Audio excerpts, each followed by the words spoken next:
Bonjour, nous sommes le jeudi 16 mars 2017.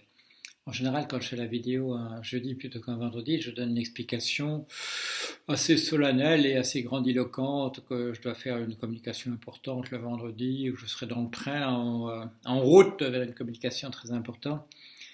Et là, c'est un peu plus banal, c'est parce que demain matin, j'ai un rendez-vous chez le dentiste qui est enregistré pour 2h45 et que, voilà, c'est long, 2h45 chez le dentiste. Surtout à mon âge, quand on est jeune, on se dit c'est bien de conserver des dents pendant un certain temps.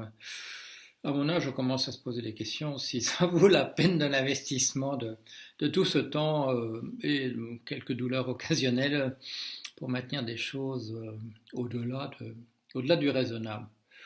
Ça me fait penser un peu à cette dame que j'ai connue, je crois qu'elle avait 104 ans, et qui m'avait dit,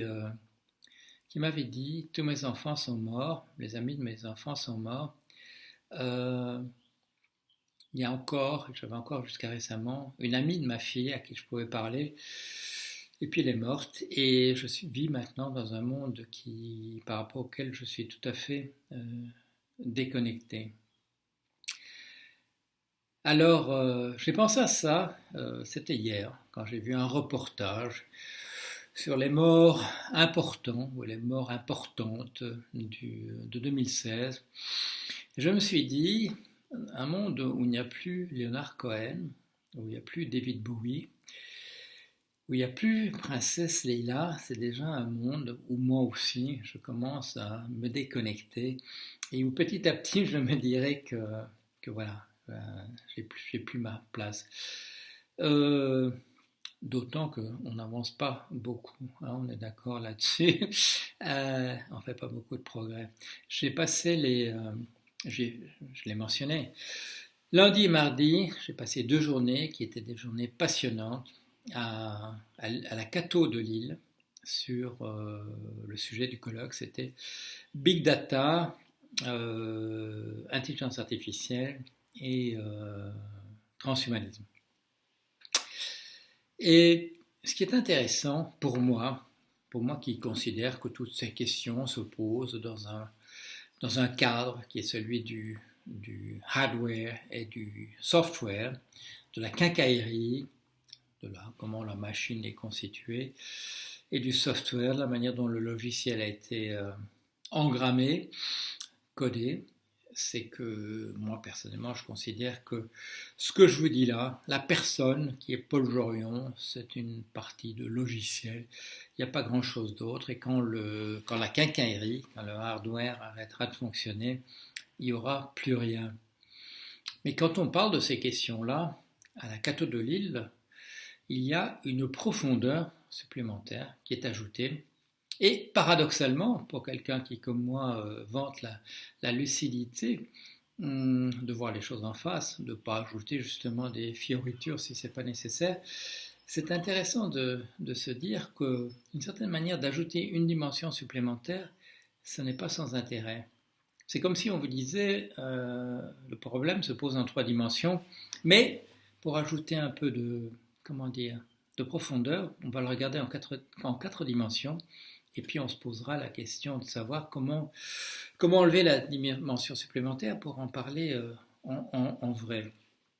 La dimension supplémentaire, elle m'est apparue dans un propos de Pierre Giorgini, qui est donc je ne sais plus si on appelle recteur, en Belgique on appelle ça recteur, j'oublie le nom, qui est à la tête de la Cato de Lille, et qui dit la chose suivante à propos du transhumanisme. L'éternité, l'immortalité, le christianisme nous l'a déjà donné en tant que personne.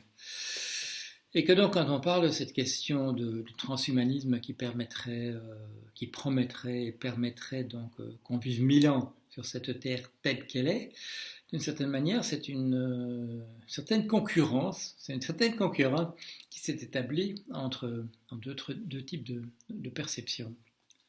Mais c'est pas sans intérêt. Je crois qu'effectivement, poser la question de à quoi sert de vivre 1000 ans dans ce monde-ci, dans une perspective où on nous dit Euh, Au bout d'une centaine d'années, ou même avant, ou s'il y a beaucoup d'accidents, ben, on peut mourir beaucoup plus jeune que ça. Mais après, l'immortalité sera là nécessairement. Ça pose des questions de, je dirais, dans le bon cadre. D'abord, il y a une concurrence entre les deux représentations. Qui est-ce qui vous l'offre en réalité? Si le monde d'après, c'est une illusion, à quoi ça sert d'en parler? Si on essaie de réaliser ici même, est-ce que c'est pas par concurrence un peu à ces représentations qui nous diraient que ça viendrait dans un monde d'après? À moins que, comme je l'imagine moi-même, cette histoire de vivre 1000 ans, c'est en fait, comment dire, un plan un petit peu qui n'ose pas dire son nom, qui est plutôt dans la perspective de conquérir les étoiles plutôt que de vivre encore ici 1000 ans. Déjà 100 ans, on se demande parfois à quoi ça sert, alors 900 ans de plus. Mais s'il s'agit de se mettre dans une fusée pour aller voir dans un autre système stellaire, qui est quand même très loin, se mettre en hibernation ou alors carrément aller vivre les 1000 ans pour aller voir comment ça se passe ailleurs et s'il n'y a pas de la place pour aller se mettre, c'est une question quand même intéressante. Alors je vais réfléchir à tout ça.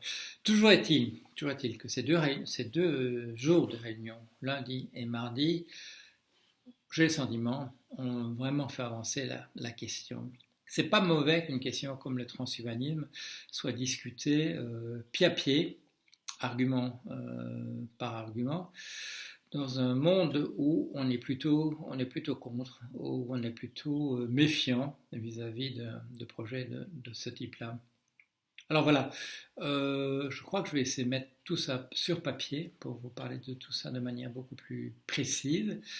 Et, euh, et on en reparle, comme on reparlera des élections en France. Voilà, allez, à bientôt.